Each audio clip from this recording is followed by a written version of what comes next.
प्रणाम दोस्तों। जो साधक साधना करते हैं, ये वीडियो उनके लिए बहुत खास है।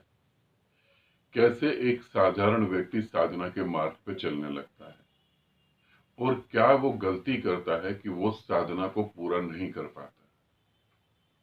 कैसे उसे परमात्मा आशीर्वाद देता है, कैसे देवता आकर उसे बताते हैं कि तुझे क्या करना है और वो फिर भी ना समझी के काम करता है। एक साधक अपनी यात्रा कैसे पूरी कर ले, वो परम शक्तियों से, दिव्य शक्तियों से और परमात्मा से कैसे जुड़ जाए। ये वीडियो सब में जो इस वीडियो में मैं बात बताने जा रहा हूँ वो सभी साधकों के लिए है।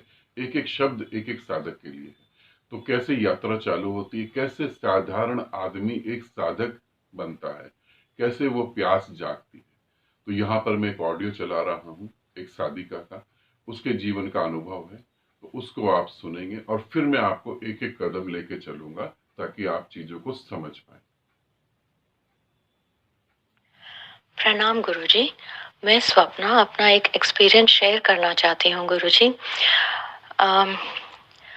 मैं रात को सो रही थी। ये घटना तब की है जब मैं आपसे मिली नहीं थी और मैंने साधना शुरू करके सिर्फ 1 ही महीना हुआ था।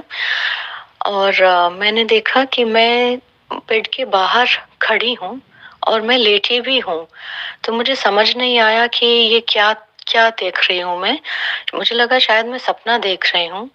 और फिर मैंने देखा कि मेरे सर के ऊपर 3 हेड का एक सांप है जो मुझे गार्ड कर रहा है। और फिर मैंने देखा कि मेरे हस्बैंड जो मेरे बाजू में सोए हैं वो उठ के मुझे देखे और कमरे से बाहर निकल कर चले गए। और फिर गुरुजी मुझे ऐसा लगा जैसे मेरे बाजू में कोई 3-4 फीट की दूरी पे कोई खड़ा है। गुरुजी वो कोई देवी थी या देवता थे वो मुझे नहीं पता गुरुजी।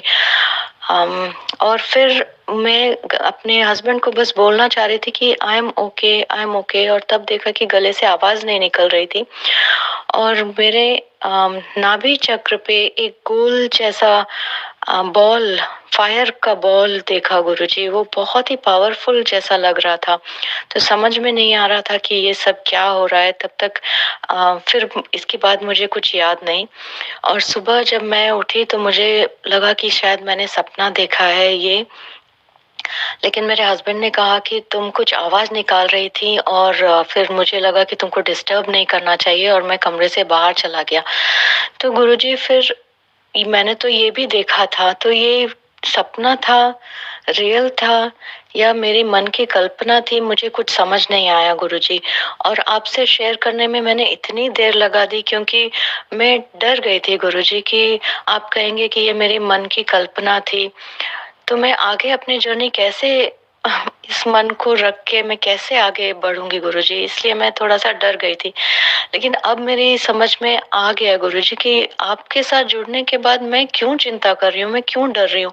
मुझे तो सिर्फ आपको समझकर, आपको उस बात को स्वीकार करके बस फॉलो करना है। तो इसके लिए बहुत बहुत सॉरी गुरुजी कि ये छोटी सी बात मुझे अब जाके समझ में आ रही है और अब मैं आपके साथ शेयर कर रही हूँ गुरुजी।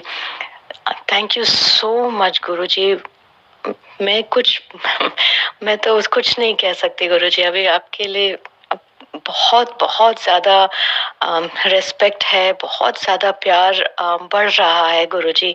थैंक यू सो मच गुरुजी। Thank you. प्रणाम गुरुजी। प्रणाम आपको। अब हम चीजों को समझने की कोशिश करते हैं। शंकराचार्य अपने शिष्यों को बोलते हैं, जब शंकर अपने शिष्यों को बोलता है तो वो कहता है कि सर्वप्रथम सबसे पहले परमात्मा का आशीर्वाद चाहिए। बिना परमात्मा के आशीर्वाद के परमात्मा की प्यास जागृत नहीं हो सकती।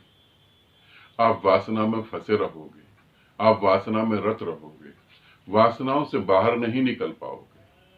और ये बहुत मुश्किल है। बहुत सारे साधकों का अपना अनुभव होगा कि वो साधना कर रहे हैं, साधना की ऊंचाई में हैं, गति कर रहे हैं, बहुत कुछ घट रहा है, मगर वो अपने परिवार को समझा रहे हैं, परिवार में किसी को समझ नहीं आ रही है। परिवार चलने को तैयार नहीं, परिवार उनको पागल समझ रहा है, क्योंकि परमात्मा का आशीर्वाद परिवार पे है नहीं, तो वो कहां से समझेंगे। तो सबसे पहले तो परमात्मा का आशीर्वाद मिलता है, तभी साधक, एक साधारण इंसान साधना के मार्ग पे पांव रखता है। और जब परमात्मा का आशीर्वाद मिलता है तो क्या भीतर घटता है, फिर भीतर जो है रस एकदम बदल जाता है। अब इंटरेस्ट नहीं होता मंदिर में जाने का, अब इंटरेस्ट नहीं होता मूर्तियों के आगे घंटों खड़े रहने का। अब मंदिर मूर्ति बेकार लगने लगती हैं। अब अपने से ही क्वेश्चन करने लगता है व्यक्ति कि इसमें कहाँ कोई सार है, इसमें जो मैं कर रहा हूं ये कुछ है। जो पंडित मेरी समस्याएं ठीक कर रहा है वो तो खुद ही समस्याओं में पड़ा हुआ है। जिन धार्मिक स्थलों पे मैं जा रहा हूं मुक्ति के लिए, मोक्ष के लिए, वहां तो लोग पैसे के लिए पागल हुए पड़े हैं, पैसा ठग रहे हैं, पैसा लूट रहे हैं। अब वो अपने भीतर क्वेश्चन करना चालू करता है और धीरे धीरे वो तलाश करता है गुरु की, मगर गुरु इतनी जल्दी नहीं मिलता। फिर उसको देवता सपोर्ट करते हैं, ये दूसरा स्टेप है। फिर उसे देवता सपोर्ट करते हैं, क्योंकि गुरु को भी ढूंढता नहीं है, वो किताबों में ढूंढता है। वो किताबों में, अब यूं कह सकते हैं वो यूट्यूब वीडियो में ढूंढता है। कहीं तृप्त नहीं हो पाता वो, फिर उसे देवता सपोर्ट करते हैं। जब देवता सपोर्ट करते हैं तो उसे आध्यात्मिक अनुभव होते हैं। अब वो आध्यात्मिक अनुभव भी किसको बताए, सुनने वाला कोई है नहीं, और अगर बता भी दे तो कोई समझने वाला नहीं है। पागल कहेंगे लोग, शरीर से भी निकल गए, शरीर को भी देख रहे हैं, पति को भी देख रहे हैं, देवता भी दिख रहे हैं, पता नहीं क्या खिचड़ी पका दी तुमने। अब अपना अहंकार बचाना है। साधना के मार्ग में सूक्ष्म तरीके से पांव तो रख दिया, मगर अहंकार इतना मजबूत है किसी को कह नहीं सकते। हेजिटेशन होती है, हेजिटेशन अहंकार का दूसरा रूप है। हेजिटेशन किस लिए, मेरा मजाक बनाया जाएगा, मुझे ना समझ बोला जाएगा, मुझे पागल बोला जाएगा, इतना सब घटता है। परमात्मा सबसे पहले वो आशीर्वाद देते हैं, तब यात्रा चालू होती है। संदेह पैदा होता है भीतर, क्वेश्चन उठते हैं, एक तड़प पैदा होती है, उस तड़प को लेकर वो आगे बढ़ने की कोशिश करता है। फिर आध्यात्मिक अनुभव होते हैं देवताओं के कारण। देवता बोलते हैं कि जाओ तुम करो, कुछ करो, गति करो। देवता बहुत हद तक सपोर्ट करते हैं, फिर भी नहीं बात समझ आती, तब फिर परमात्मा जीवित गुरु को मिलवाता है। मगर यहां पर भी कहानी खत्म नहीं हो रही, जीवित गुरु मिलता है। अब जीवित गुरु जब मिल जाता है तब भी हम अपने मन को संभाल के रखते हैं। ये बड़ी गजब की बात है। जीवित गुरु एक एक चीज देखता है। जब जीवित गुरु तुम्हारी एक एक चीज देखता है तब वो तुम्हें स्वीकार करता है। ये ना सोचना कि जीवित गुरु मिल गया और उस समय हमें स्वीकार कर लिया। जीवित गुरु सभी को स्वीकार नहीं करता, ये ध्यान रखना, सभी को स्वीकार नहीं करता। वो पहले देखता है तुम्हारे अंदर, फिर वो तुम्हें स्वीकार करता है। अब वो जब स्वीकार कर लेता है तब तुम मोक्ष को प्राप्त हो सकते हो बहुत जल्दी। मगर अब भी तुम गुरु को स्वीकार नहीं करते हो, गुरु तुम्हें स्वीकार करता है, तुम गुरु को स्वीकार नहीं करते। अब तुम अपने मन में कुछ बातें दबाकर बैठे रहते हो, मैं कहूंगा तो मेरी हंसी उड़ जाएगी। अब भी तुम अपनी बुद्धि का उपयोग करते हो कि नहीं ये ज्यादा ठीक है, ये ज्यादा गलत है। सपना की ऑडियो में जो है वो खुद ही बता रही है कि मैंने इतनी देर कर दी। ऐसा नहीं कि सपना ने देर कर दी, सपना को जब मैंने देखा, उसकी फोटो मैंने देखी तो सारा कुछ पता लग गया।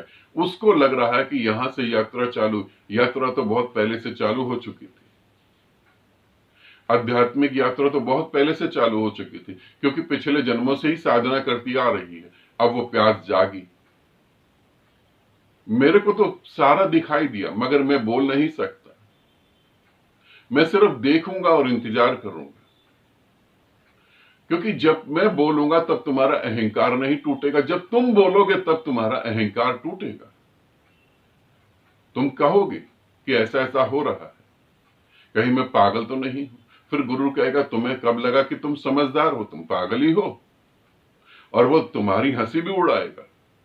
मगर पहल तुम करोगे, गुरु सब कुछ जानता है, मगर गुरु कभी भी शुरुआत नहीं करेगा, शुरुआत तुमको करनी पड़ेगी। परमात्मा ये पृथ्वी नहीं बनी थी तब भी था, सूरज नहीं बना था तब भी था। पृथ्वी मिट जाएगी, सूरज मिट जाएगा, चांद मिट जाएगा, पूरा ब्रह्मांड मिट जाएगा, वो तब भी रहेगा, मगर वो शुरुआत कभी नहीं करेगा। परमात्मा स्त्री तत्व है, स्त्री तत्व को समझो, वो कभी शुरुआत नहीं करता, वो स्वीकार करता है, मगर तुम अपने अहंकार के कारण बात बोलोगे नहीं, और जब तक तुम बोलोगे नहीं तब तक कोई गति नहीं होगी। मैं ये सपना को नहीं बोल रहा हूं, यहां बहुत सारे साधक हैं जो यही सोच के बैठे हैं।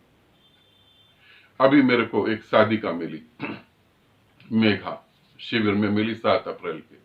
उसने बोला गुरुदेव आप तो सब जानते हैं। ठीक, मैं जानता हूं, मगर तुम उसे एक्सप्लेन करो तभी मैं कुछ करूंगा। छोटा सा एक उदाहरण देता हूं। तुम पलक को बंद कर लो, आंख बंद कर लो, सूरज इतना शक्तिशाली है कि वह सीधा अगर धरती पे आ पड़ जाए तो धरती को राख कर देगा, मगर सूरज तुम्हारी पलक ऊपर नहीं उठा सकता, वो तो तुम्हें ही उठानी पड़ेगी। तुम जब तक नहीं बोलोगे गुरु शुरुआत नहीं करेगा।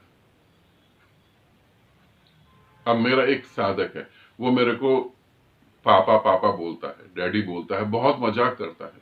उसके भीतर भी बहुत कुछ है, मगर वो उसे एक्सप्लेन नहीं कर पा रहा है, और जब तक एक्सप्लेन नहीं करेगा तब तक गति आगे बढ़ेगी नहीं। और वो इस जन्म में मिला है मुझे, ऐसा नहीं वो पिछले जन्म में मिला है। ऐसे ही कोई साधक किसी गुरु को पापा नहीं कह सकता, ऐसे ही कोई साधक बचपन से गुरु को ढूंढता नहीं है। बहुत चीजें यहां घट रही हैं, मगर तुम उसे एक्सप्लेन करोगे तब गुरु तुम्हारे साथ जुड़ के काम करेगा।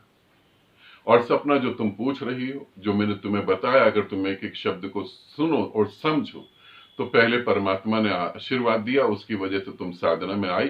तुम्हारी पिछली जन्म की चीजें तुम्हें और आगे बढ़ाने की कोशिश कर रही है। फिर देवताओं ने तुम्हारा साथ दिया, तुम्हें आध्यात्मिक अनुभव हुआ, और यह अनुभव पहला नहीं है। तुम ध्यान से देखोगे तो तुम्हारे जीवन में आध्यात्मिक अनुभव बहुत पहले हो चुके हैं, बहुत छोटे छोटे से, जिन्हें तुम समझ नहीं पा रही हो। फिर तुमने गुरु से तुम्हारी मुलाकात हुई। गुरु से मुलाकात क्यों हुई? परमात्मा के आशीर्वाद से भी तुम गति नहीं कर पाए, देवताओं के अनुभव से भी तुम गति नहीं कर पाए। फिर जीवित गुरु आया, मगर वहां भी हेजिटेशन, मन में बातें रख लेना, नहीं बताना, वो सब अहंकार के कारण होता है। गुरु को तुम जैसे हो वैसे ही रख दो, बिल्कुल। ये छोटी सी बात को मैं जोर दे के कहना चाहता हूं, इसे समझो। जिन्हें मोक्ष पाना है, जो मुक्त होना चाहते हैं, जो अपना ये जीवन बर्बाद नहीं करना चाहते, यदि उन्हें जीवित गुरु मिले तो वो अपने आप को ऐसे खोल दे पूरी तरह से कि मन में एक विचार भी ना रहे कि मैंने ये गुरु को नहीं कहा। एक छोटी सी कथा बताता हूं, उससे तुम समझ सकोगे। महाभारत का युद्ध चल रहा है। दुर्योधन की मां, जिसने आंखों पे पट्टी बांधी हुई थी, उसने दुर्योधन को बोला कि तू सारे कपड़े उतार के मेरे सामने आई हो, और मैं अपनी आंखों से तेरे को देखूंगी, और तेरा पूरा शरीर अमर हो जाएगा। दुर्योधन ने कहा ठीक है। सुबह का समय था, दुर्योधन जाने लगा कपड़े उतारे। कृष्ण ने कहा कि थोड़ी बहुत तो शर्म करो, इतने बड़े हो गए हो, अरे कुछ बांध लो, कुछ कपड़ा पहन लो। तो दुर्योधन ने अपने जो मूलाधार चक्र है ना, जिसे हम यूरिन पास करने वाला पार्ट कह लेते हैं, ठीक है, अपनी उस जगह को ढका, अपनी थाई को ढक लिया, अपनी कमर को ढक लिया कि माँ के सामने जाऊंगा तो माँ देखेगी मुझे नंगे रूप में, और फिर मुझे क्या कहेगी। और जब माँ ने पट्टी खोली और दुर्योधन को देखा तो दुर्योधन का पूरा शरीर पत्थर का हो गया था, जिसे कोई मार नहीं सकता था, कोई तोड़ नहीं सकता था। मगर वो जहां उसने कपड़ा बांधा था, जहां उसने पत्ते बांधे थे, वही जगह कोमल रह गई, और उसी कोमल जगह के कारण उसकी मृत्यु हुई। यही गुरु के साथ और तुम्हारे साथ घट रहा है। यदि गुरु के सामने तुम पूरा मन खोल दो तो तत्क्षण तुम मोक्ष में चले जाओ। मगर तुम थोड़ा सा भी दबा कर रखो, थोड़ी सी भी चीजें संभाल कर रखो, तो तुम तुरंत अपने आने वाले जन्म की तैयारी कर रहे हो। इसे समझना,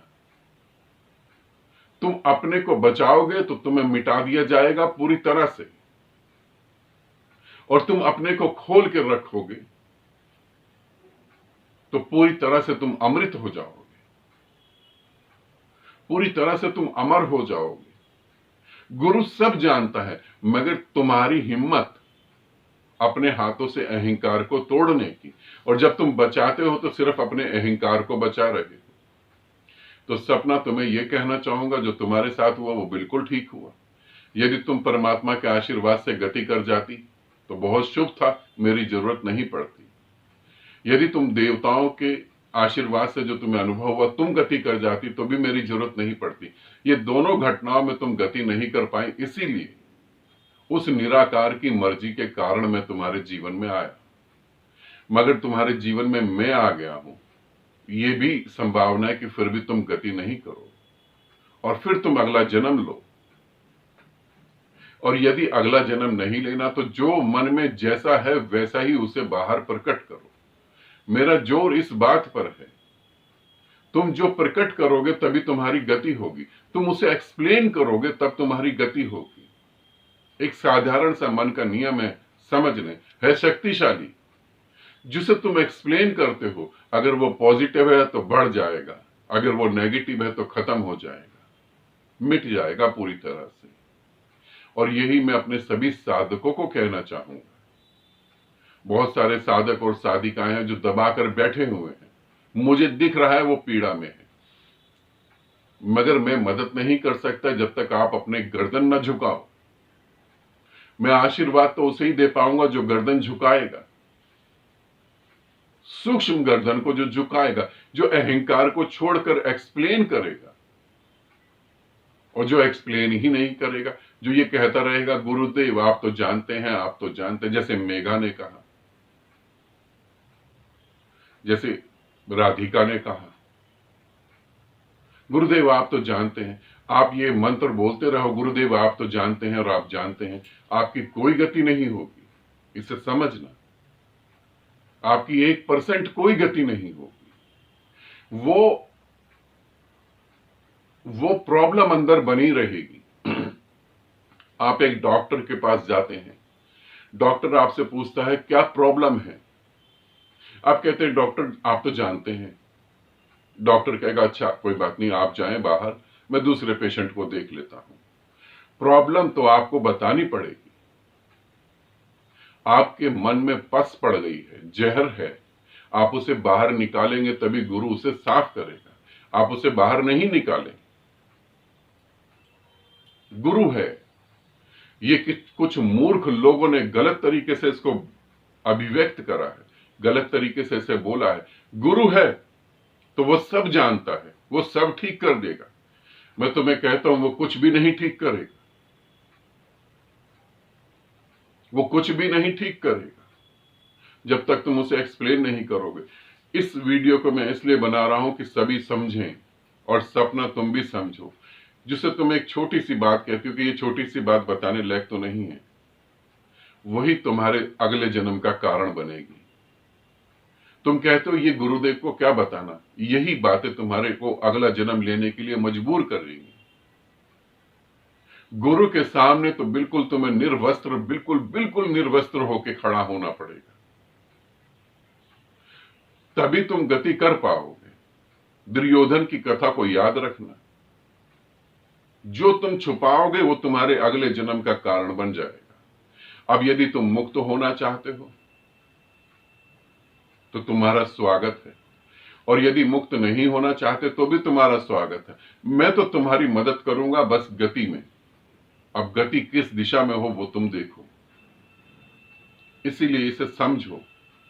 मैं तुम्हें ग्रंथों की तरफ धक्का नहीं दे रहा, मैं अंधविश्वास में नहीं बात कर रहा हूं कि गुरु तो सब जानता है, वो सब कुछ कर देगा। कुछ नहीं है ऐसा, कुछ भी ऐसा कुछ भी नहीं। इतने जीवित गुरु हुए, क्या कर लिया उन्होंने? ये तुम्हें कहानी सुनाई जाती है कृष्ण की और सुदामा की, कुछ सत्य नहीं है इसमें। ये मनोरंजन है, इंटरटेनमेंट है। जो तुम्हें टीवी में, फिल्मों में दिखाया जाता है वो इंटरटेनमेंट है। रियलिटी वहां 1% नहीं है। रियलिटी 1% नहीं है वहां पर। रियलिटी तो ये है, जब तुम अपने अहंकार को तोड़ोगे तभी गुरु मदद करेगा। तुम तोड़ोगे थोड़ा सा, गुरु तोड़ेगा ज्यादा। और अहंकार ही सबसे बड़ी मुसीबत और बाधा है। ये तुम्हारा, अगर ये वीडियो मैं बना रहा हूं, अगर ये वीडियो किसी भी साधक की समझ में थोड़ी सी भी आ गई, तो समझो ये जन्म उसका सार्थक हुआ। अब वो इस जन्म में मोक्ष को पाएगा और परमात्मा हो जाएगा। और यदि ये वीडियो किसी को नहीं समझ आई और वो साधक है, चाहे वो मेरे कितना भी करीब हो, वो कभी मुक्त नहीं हो पाएगा। वो अपने अगले जन्म की तैयारी कर रहा है। अब आप कहां खड़े हैं, आप अपने आप देखें। क्या आप अगले जन्म की तैयारी कर रहे हैं? तो ये शब्द बड़े प्यारे हैं। गुरु तो अंतर्यामी है, गुरु तो त्रिकालदर्शी है, गुरु तो सब जानता है। अगले जन्म की तैयारी हो रही है। और अगर मुक्ति इसी जन्म में पानी है, तो जो भीतर है उसे बाहर निकालो। तो राधिका की तरह, मेघा की तरह और बहुत सारे साधक हैं, इनकी तरह ये नहीं कहो। ये मत कहना फिर कि गुरुदेव तो अंतर्यामी है, सब जान जाएंगे। जो जैसा है उसे बाहर निकालो, तभी मैं काम कर पाऊंगा। यदि नहीं निकालोगे तो मैं कुछ नहीं कर पाऊंगा। मैं जानता हूं, ठीक है, मगर कर नहीं पाऊंगा। इसे समझना। गुरु अनादि है, उसका कोई जन्म नहीं। गुरु सीमाओं में नहीं है, फिर भी सीमाएं हैं। तुम्हारी बिना परमिशन के मैं तुम पे काम नहीं कर सकता। जो गुरु ये कहते थे कि हम बिना परमिशन के भी काम कर सकते हैं, वो ढोंगी और झूठे हैं। तुम जब तक अपने हृदय के द्वार मेरे लिए नहीं खोलोगे, तब तक मैं भीतर नहीं आ पाऊंगा। सूर्य को सदा याद रखना। आंखें बंद कर ली तो वो तुम्हारी आंखों के अंदर नहीं आएगा, पलके नहीं उठाएगा। पहल तुम्हें करनी पड़ेगी। परमात्मा पहल नहीं करता है, पहल तुम्हें करनी पड़ेगी। ठीक है। आनंदित रहो, सदा खुश रहो। बहुत बहुत प्रेम आप सभी को।